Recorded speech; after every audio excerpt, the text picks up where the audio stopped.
Hey, it's just so Trish, and this is my response to the VHC. What do you do? What's your emergency response plan? So we're kind of in a bit of a disaster, and I'm going to tell you how, like, our situation for our homeschool looks with that right now, and then what will probably be what the plan I will create in the case of an emergency. So here we go.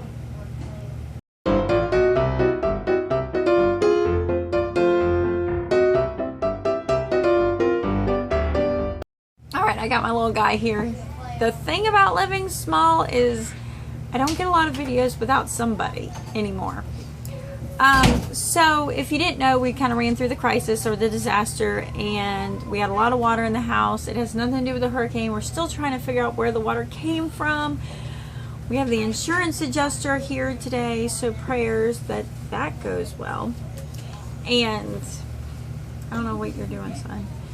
And kind of where we stand on our homeschool with what happened. So the nice part is we knew that there was going to be some work to be done on the house, and we were moving out to get the work done. We hadn't moved all the stuff. All we really had done was move the beds, and we moved our schoolwork because this is the homeschool house, the schoolhouse. They are in a mood today. And we had moved pretty much our current curriculum out here to be used. So with that said, when most of everything got ruined, it was not our current year curriculum. So all our current year curriculum is A-okay. And in the way, because we use ACE curriculum, everybody has a folder binder. This one is Addie's. The other ones have like the full everything's in it. It holds all of our current cases, and with that, it works out really nice because we might have anywhere from 1 to 3 weeks worth of work in there, but we have the gist. So in a situation that we need to like load up and go, they can grab their backpacks, they can grab their current work and just go for normalcy. So we could have anywhere from a week to 3 weeks worth of work in there. In reality, if a disaster occurs and we were homeschooling, we would probably take twice as long to do any of that work anyway, so we should be fine. So that's the situation right now. As in the curriculum, I used to actually like hoard curriculum, like a what if economical situation. I kind of have like these stores of stuff, and I lost some of it with the water. It was on shelves or it was on floors. I had some really good books that I was going to do a video review of, some of my favorite like kind of homestead, get your fingernails dirty kind of books that I thought were excellent references. That, hold on baby, that were sitting on the floor for me to video that are gone. That was hard. That was kind of hard, but I mean, they're thrift store finds, so I know what to look for. I took a picture and let them go. So that video won't be coming out soon. As for what is my emergency response? Thank you, Abby from Full-Time Wife Life. I would not have thought to have that question if it wasn't from our discussion. Real life happening here. We are not liking what we're being handed to drink.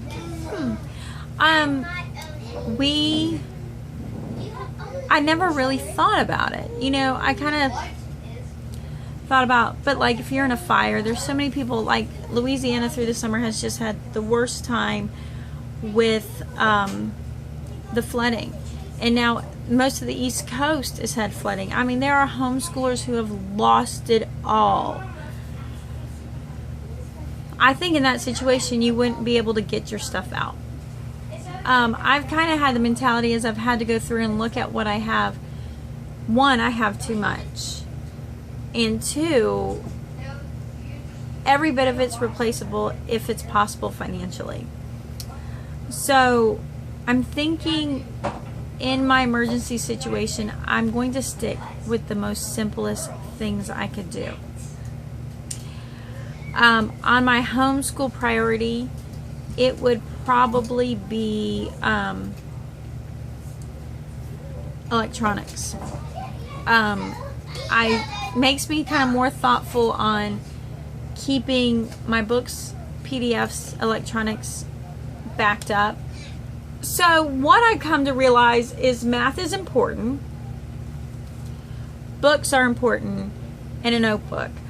I think in times of an emergency, I would quickly revert back to a Robinson curriculum style, which is nothing more than read, write, and arithmetic, the 3 R's. The basis in which to do that, the reading, is old books. I love these. This is the Nook Simple Touch. I know that Kindle makes something very similar. I don't have the one that has the backlighting in it. I have the very simple one that I hook it to my computer and I download the EPUBs onto it. I have all my EPUBs on my computer. My computer's right here. You just can't see it. On here, I can simply convert them. Now, if we're in a situation without electricity, I don't think we're going to do much of homeschooling, to be honest with you. It's probably just going to be, you know, hopefully I will be able to, you know, scrounge up a book or two, but I mean, we might not, and that just might be it. But I'm going to say in my emergency situation plan, it's the 3 R's, reading, writing, and arithmetic. If I have a book PDF, I'm going to put it on here. And I can keep those. What I really like is a lot of things are going PDF. You can buy PDFs via CuraClick. You can buy Christian Liberty Press, some of their books on CuraClick. I mean, really, I have a great one. Some of my favorite older books are Alonzo Reed's Introduction to English. That's an EPUB I can put on here and use it right on here. Math gets a bit tricky. In all situations, there are great PDF, EPUB books either from the past that you can borrow from in a temporary situation, or from the past, or some new ones like on CuraClick that you can use and put your kid where they need to be. I like the old Saxons. We don't use them in our everyday, but you can do that. Why I like these, they don't have to be hooked up to Wi-Fi at all, so you're not having internet issues with your kids. It tries to connect to Barnes & Noble so you can download, and they want your credit card number. I just don't do that with these. The other part I like is you can charge them, and they literally will stay good for like 2 months on a single charge, or a month or something. So like here's one of them. You can change the you can change all of the text size. You can make it bigger. You have, I mean, really, you have so much from the type of text to how you see the line spacing. So for my younger kids, I can make this very big. For my older kids, I can make it smaller. For me, I can make it smaller. They run around $60. So this is kind of my go-to small, throw it in my bag with my technology, homeschool emergency plan. I am going to have, now we're going to be using these more because in our disaster situation, I either have books packed up or books lost. Part of my emergency plan from this day forward is I will have a photo inventory of all my books that I own from certain publishers. Just in case I do have a loss and I directly purchased them, I would probably plead my case to that publisher that I need the book. I think if we were in the situation that we lost our ACE, I would plead my case to the publisher that I bought it from and say, I lost all this. Would you do me some kind of favor? But as for if we're in a situation that we had to walk away and we had a moment's notice, the cloud's a good place to store your EPUBs also. I would turn to e-readers and I would have a backup of the 3 R's. And whatever we were doing at this moment, we'll just take a break until the time permits that we can go and reestablish ourselves in that curriculum. So this is probably one of the very simple reasons why I love the Robinson curriculum. Although I don't use it, doesn't mean I won't use it in the future, but I know that that is our go-to curriculum if we run into just a serious situation. Now, if it was like I had a fire, or if I had anything where I wasn't able to salvage my electronics, my plan B, C, D, wherever I'd be in my plan, but my very last resort that I feel is a foolproof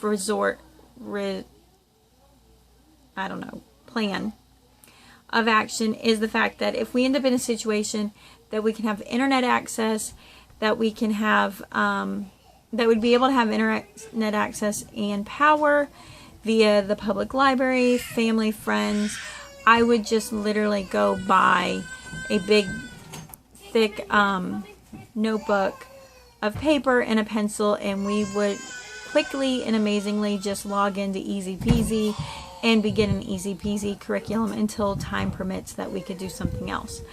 So if you want to see like my discussion on the Robinson curriculum, how I modify it and I use it and I like it, go down to the description. I'll have a video there.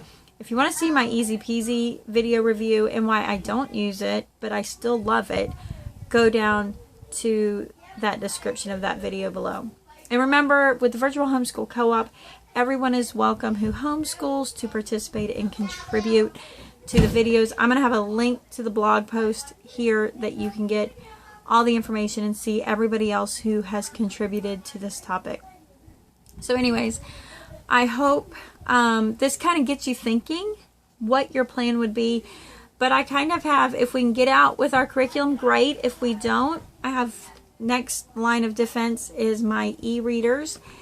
And final line of defense, if we walk away with nothing, thank you, the sweet mama at Easy Peasy, that is always a wonderful and amazing resource that we can utilize. And especially if we're in that kind of situation. I do have that kind of recommendation for anybody at a toss-up right now. Whatever you can get done. And I mean, here's the thing. You can always catch up. And if it's a situation where they can't focus and maybe you need a distraction, if you need a distraction, I would just do the whole family on like the extracurricular, like year 1 cycle, and go through that and do that as a family and bring in math, reading, and arithmetic later. Keep it simple. Keep it so simple. I mean, you're stressed. I'm stressed. And just trying to make things work and being able to function and swing everything. A lack of sleep and accommodations I'm used to. Keep it simple. As for now, my priority in my home with our disaster is the 3 R's. And I focus on that, and there's science. And everything else is optional at this time until things settle back down. Because remember, you revisit it multiple times throughout their school year or school career. It'll be fine. So I will talk to you later. Peace out.